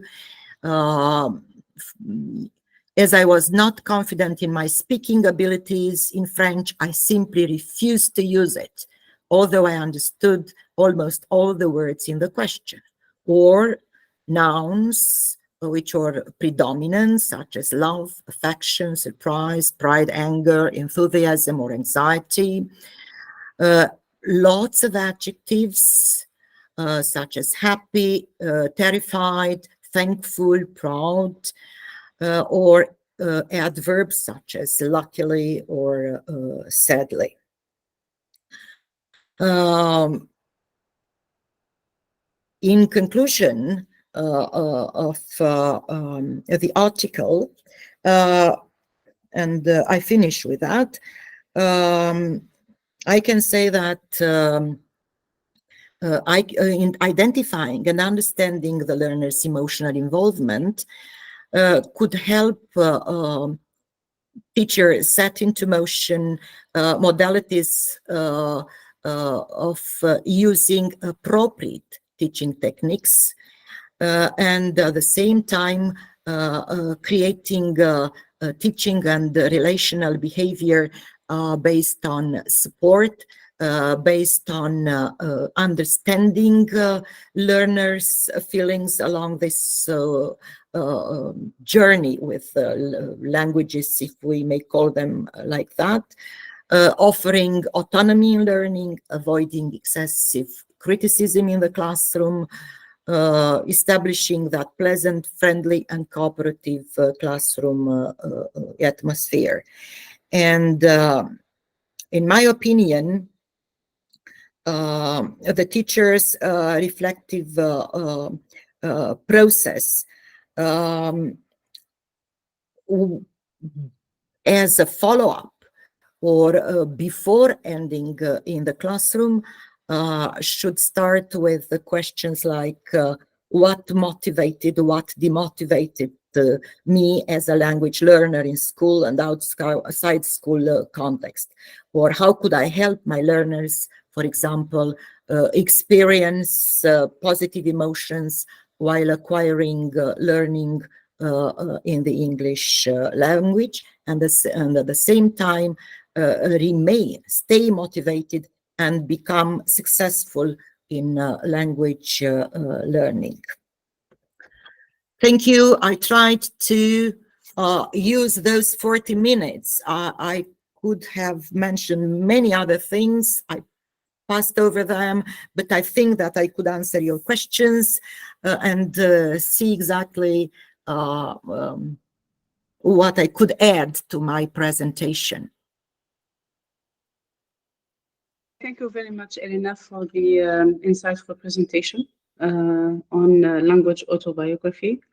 And as I can see, I think it's kind of enlightening for both language learners and language teachers. It can be both. It can be used by both, yes, and also for applied linguists, because they can apply different analytical tools in order to understand and to analyze the autobiographies and get ideas on how learners learn a second or foreign language. Yeah, the work with language autobiographies took into account almost 200 teachers of English and students at the same time from both pre-university and university level. And I can tell you that I found very much pleasure, not only interested, but very much pleasure to work with language autobiographies and to discover so many things because in my research work, I also analyzed the different types of insights into political, economic, social contexts in which the respondents acquired or learned their foreign languages.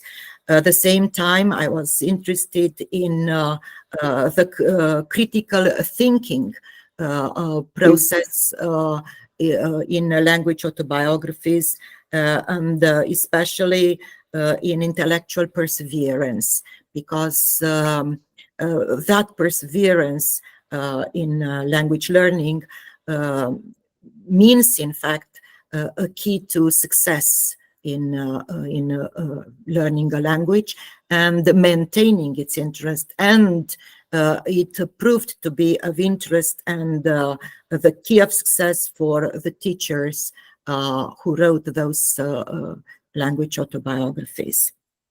Okay, It was thank you. very interesting. Sorry. Yes, sorry, Nadia. So I've got a question. Yes, please. Yes, Professor Bakhlouti wants to ask you a question. Yes, please. Thank you.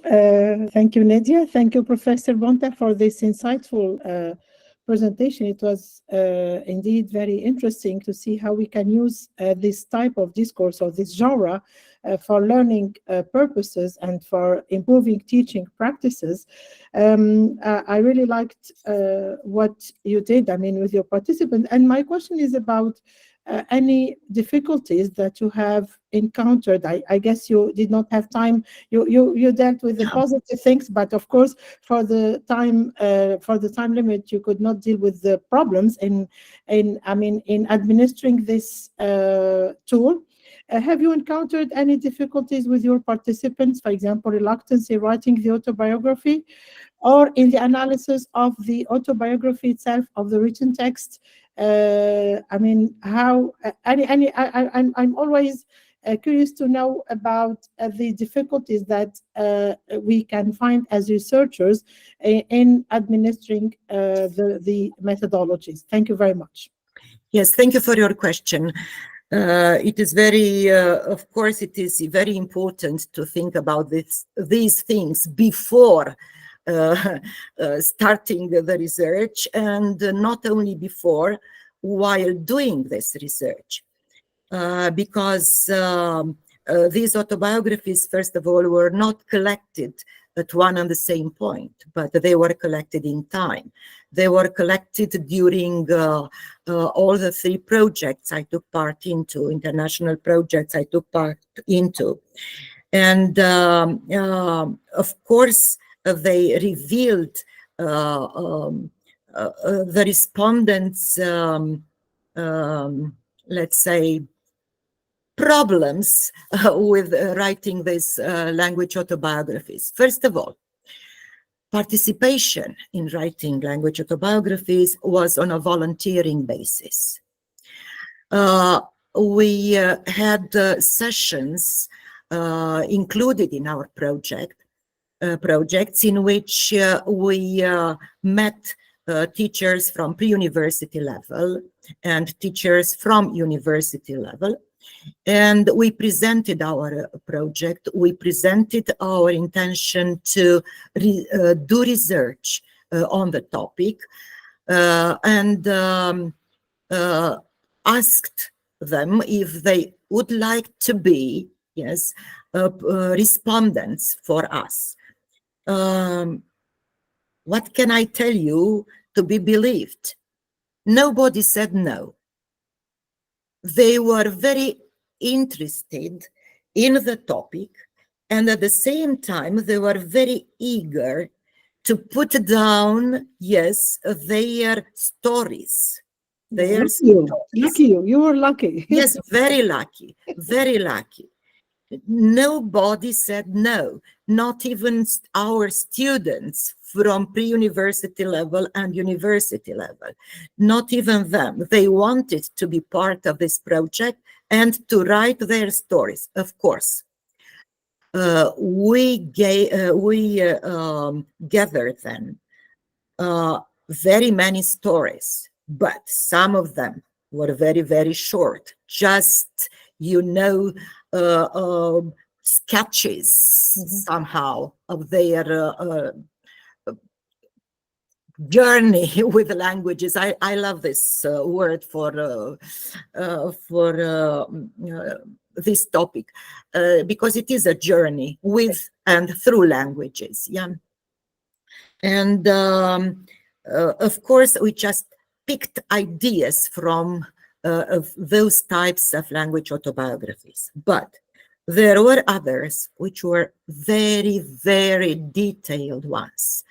They were just like short stories, some of them of about 9, 10, 12, 15 pages, so they tried to disclose as much as possible. And this is why we could collect information about the political, social, economic contexts in which they acquired or learned the languages, because participants, as respondents, our respondents, were of different ages at the same time, and some of them presented narrated their story, including those moments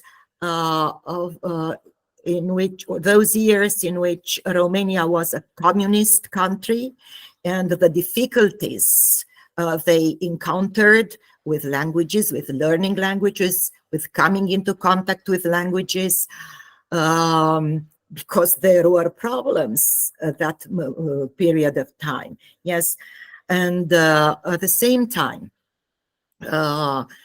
we had respondents coming from different cultural backgrounds. For example, we had respondents who were Germans by origin, who were Turkish by origin, and they disclosed in very many details the way in which they interacted through language with Romanian people while living in Romania, the way in which they perceived the Romanian language as a language, as a foreign language to be studied in school and not just their native language. So different social and political aspects were also evident in these language autobiographies. Of course, the book Reflections on Language Autobiographies, in which written forms or followed by a questionnaire from the part of the 4 teachers, including me, who participated in one project. The respondents mentioned all the difficulties they encountered in writing autobiographies, their language autobiographies. They mentioned the fact that sometimes it was difficult for them to recollect things in a chronological order, and they just moved in time. So it was easy for us to notice how they moved in time and how recollection was done. Also, some of them mentioned the fact that they had to disclose things they could never think they would disclose, yes, in front of a sheet of paper, that is feelings that they had towards languages, feelings they had towards their teachers, yeah, and their teaching methods. And others mentioned that it was very easy for them to recollect all these things, and they were very pleased to do that, and to remember how they made friends with others by means of languages, how they enjoyed living among other cultures, and so on. So there were also positive, negative feelings in writing them. Yes. Okay, thank you very much. Did I answer your question? Thank Yes, you yes, for it. please. Thank you very much. Yes, indeed. Yeah. Okay, any other question before we end this session? No question. Okay, so then this session has come to an end. Thank you very much, Professor Bonta. Fatma, would you like to say something? Thank you. Oh, no. Okay. Thank you very much. Thank you for inviting me. Thank you very Okay. much for accepting the invitation and Thank for you. doing this. Okay, I think, Nadia, there is a question from Ines. Ines. Yes, please. Yes. Okay. Yes, Ines. Hi, I just wanted Hi. to have a small remark concerning the possibility of carrying the same research in a different context. How's that possible? Thank you. I think if I understood the question well, in a different context, In a different country? Of course, everywhere. Absolutely, because research in language autobiography was done in each and every country participating in the project. The problem is that my colleagues in other countries were not very much interested in going in such deep analysis of language autobiographies the way in which I did. And I wrote this book, Understanding Language Autobiography, while working in the second project that was between 2012 and 2014. And they were very much surprised that I could find so many things to talk about because my colleagues in other countries were very much interested in lots of problems which I have already mentioned, but they also were particularly interested to find out from language autobiography that feeling of trauma encountered by immigrants in different countries while coming into contact with languages, with the necessity of learning a new language in the new community in which they had to live. So my answer is yes, absolutely everywhere. The analysis of language autobiography, autobiographies is possible and is enjoyable. I can confess, I can tell you it is enjoyable. And at the same time, it will give you lots of insights into the respondents' experiences, emotions, and if you apply such language autobiography to teachers, they will also be grateful to you because they will discover new possibilities for them in their teaching activity. The book which I wrote includes activities for eliciting language autobiographies in the classroom. I mentioned this a little bit before, and at the same time working with it for different grammar or vocabulary problems.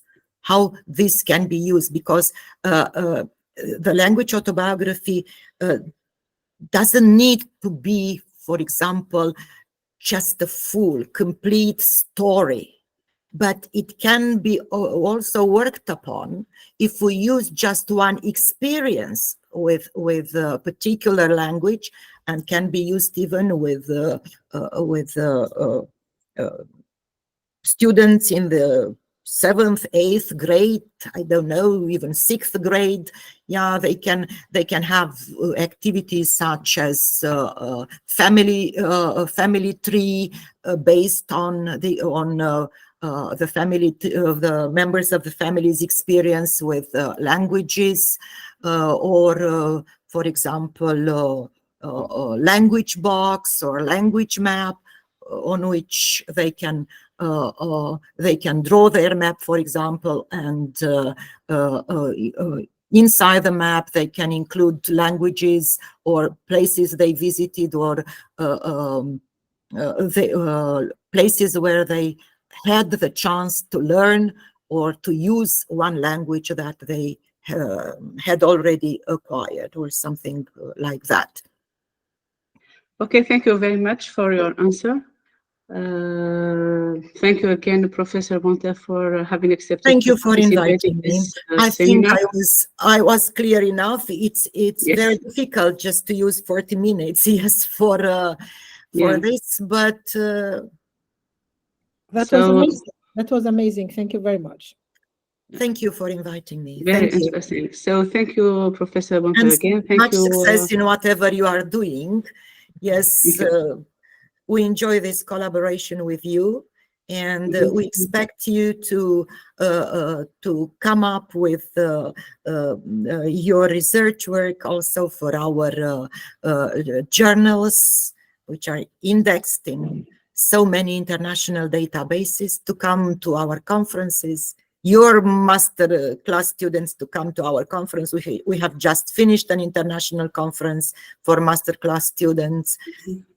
So we are very happy for this collaboration. Thank you so much. And you Okay. are welcome to visit Tunisia and our laboratory anytime, Professor Bonta. Thank you. Thank you. Thank you so much. Okay. Thank you very Bye-bye. much. Bye-bye. Bye-bye. So thank you all for attending this this seminar, and we are looking forward to other seminars, inshallah. Bye-bye.